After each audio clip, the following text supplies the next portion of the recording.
இந்த வாழ்க்கை கரியர் அப்படின்னு சொல்லக்கூடியது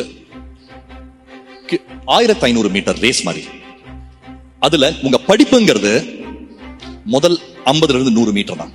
சில பேர் என்ன பண்ணுவாங்கன்னா, அந்த 1500 மீட்டர் ரேஸ்ல நம்ம பாடி டக்குன்னு ஹீட் அப் ஆச்சுன்னா ஃபர்ஸ்ட் 100 மீட்டர்ஸ் ஃபாஸ்டா ஓடிட்டு அதுக்கப்புறம் ஸ்லோ டவுன் பண்ணிட்டு அதுக்கப்புறம் ஃபாஸ்டா ஓடுவாங்க.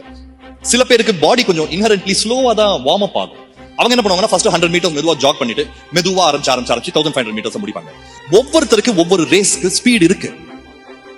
யாரு சொன்னா ஃபர்ஸ்ட் ஒரு 50 மீட்டர்லயே நீங்க தான் ஃபர்ஸ்ட் வரணும்? அந்த ஸ்ட்ரெஸ் எடுத்துக்காதீங்க முதல்ல. ஐயோ அவன் நல்ல மார்க் வாங்கிட்டான், நான் வாங்கலையே. அவனை பாருங்க இப்படி நல்ல ட்ரெஸ் போட்டிருக்கான், நான் போட்டுக்கலையே. அவங்கள பாருங்க இந்த மாதிரி ஒரு வண்டியில வராங்க, நான் வரலையே. இதுக்கு இங்கிலீஷ்ல ஒரு அருமையான பேர் கொடுத்திருக்கான். அது பேர் பியர் பிரஷர். இன்னைக்கு யங்ஸ்டர்ஸ்க்கு the biggest problem is peer pressure.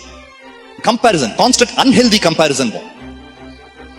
ஆமா உன்னோட நல்லா வாங்கிட்டான், நீ குறைஞ்சிட்டியா? கிடையாது.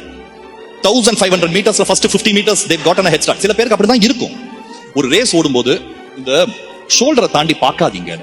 ஏன்னா ஏரோடைனமிக்ஸ் வைஸ் ரேஸ் ஓடும்போது ஸ்பீட் குறையும். ஓடும்போது தலையை கீழே வச்சுட்டு தான் ஓடும்.